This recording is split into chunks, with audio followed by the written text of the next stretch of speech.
Hi friends, welcome to the Manohar jobs Adda YouTube channel. 13 ప్రశ్నలను నిపుణుల కమిటీకి నివేదించాలి. ఓకేనా? 13 ప్రశ్నలను నిపుణుల కమిటీకి నివేదించాలి. వారి నిర్ణయానికి కట్టుబడి ఉండాలి. ఏదైతే ఈ నిర్ణయం ఏదైతే తీసుకుంటుందో నిపుణుల కమిటీ, ఆ నిర్ణయానికి కంపల్సరీగా కట్టుబడి ఉండాలి. సివిల్ కానిస్టేబుల్ పోస్టుల నియామకంపై హైకోర్టు అయితే ఆదేశం ఇవ్వడం జరిగింది. ఓకేనా? సివిల్ కానిస్టేబుల్ నియామకంపై హైకోర్టు ఆదేశం ఇవ్వడం జరిగింది.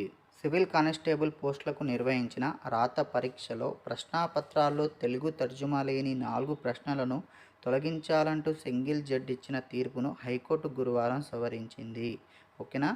ఏదైతే మనకు తెలుగులో ప్రశ్నలు కన్వర్ట్ కాలేవో ఆ 4 ప్రశ్నలను తొలగించాలని ఇంతకుముందు సింగిల్ జడ్జి మనకైతే తీర్పు ఇవ్వడం జరిగింది. దీన్ని గురువారము హైకోర్టు అయితే సవరించడం జరిగిందండి. ఈ 4 ప్రశ్నలతో పాటు ఇతరత్ర సందేహాలు వ్యక్తం చేసిన మరో 9 ప్రశ్నలండి. ఎన్ని? మరో 9. 4 + 9 ఎంత అండి? మనకు మొత్తం 13 ప్రశ్నలండి. ఓకేనా? 4 + 9 13 ప్రశ్నలు.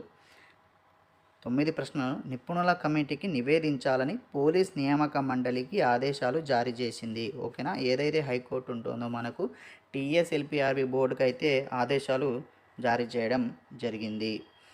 ఉస్మానియా యూనివర్సిటీకి చెందిన ప్రొఫెసర్లతో నిపుణుల కమిటీ ఏర్పాటు చేయాలంది. బోర్డు ఏర్పాటు చేసిన కమిటీ 13 ప్రశ్నలను పరిశీలించి నిర్ణయం వెలువరించాలంది. ఓకేనా? ఎంత అండి? మనకి ఇప్పుడే చెప్పాను కదా, మొత్తం 13 ప్రశ్నలు. ఓకేనా? ఈ ప్రక్రియ 4 వారాల్లో పూర్తి చేయాలని ఆదేశించింది. ఈ ప్రక్రియ కేవలం 4 వారాలండి. అంటే మనకు ఒక నెలలోపు ఈ ప్రక్రియ మొత్తం పూర్తి చేయాలని హైకోర్టు అయితే ఆదేశించడం జరిగింది. నిపుణుల కమిటీ నిర్ణయానికి పిటిషనర్లు, పోలీస్ నియామక మండలి కట్టుబడి ఉండాలని స్పష్టం చేసింది. సుమారు 4965 సివిల్ కానిస్టేబుల్ పోస్టుల నియామకంపై నియమితం రాష్ట్ర స్థాయి పోలీస్ నియామక మండలి 2022 ఏప్రిల్ 25న నోటిఫికేషన్ జారీ చేసింది. మొత్తం ఎన్ని పోస్టులు అండి? మనకు సివిల్ కానిస్టేబుల్ వచ్చేసి 4965 పోస్టులు అండి. ఓకేనా? ఈ నోటిఫికేషన్ ఆధారంగా అదే ఏడాది ఆగస్టు 30న తుది రాత పరీక్షలను నిర్వహించింది. అభ్యర్థులకు ఇచ్చిన ప్రశ్నాపత్రంలోని ప్రశ్నలను తెలుగులో అనువాదం చేయకపోవడంతో పాటు తప్పుగా ఉన్నాయని వాటిని తొలగించాలని వినతి పత్రం సమర్పించిన పట్టించుకోకపోవడంతో పలువురు అభ్యర్థులు వేర్వేరుగా 6 పిటిషన్ దాఖలు చేశారు. తెలుగు అనువాదం లేకుండా ట్రాన్స్లిటరేషన్ ఇచ్చినట్లు పేర్కొన్నారు. ఓకేనా? ట్రాన్స్లిటరేషన్ ఇచ్చారని పేర్కొన్నారు. ఎలా అంటే మనకు ఒక క్వశ్చన్ని ఇంగ్లీష్లో మాత్రమే ఇచ్చారని, దాన్ని తెలుగులో కూడా సరిగా కన్వర్ట్ చేయడం జరగలేదు.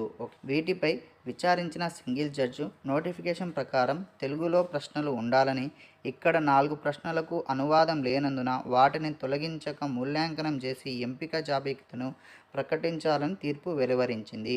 ఈ తీర్పును సవాలు చేస్తూ పోలీస్ నియామక మండలితో పాటు పలువురు అభ్యర్థులు దాఖలు చేసిన అప్పీలపై జస్టిస్ అభినందన్ కుమార్, జస్టిస్ నామవరపు రాజేశ్వర రావులతో కూడిన ధర్మశాసనం విచారణ చేపట్టింది. ప్రశ్నాపత్రంలో తొలగించిన ప్రశ్నలపై సింగిల్ జడ్జి నిర్ణయం తీసుకోకుండా నిపుణుల కమిటీ నివేదించి ఉండాల్సిందని వ్యాఖ్యానించింది.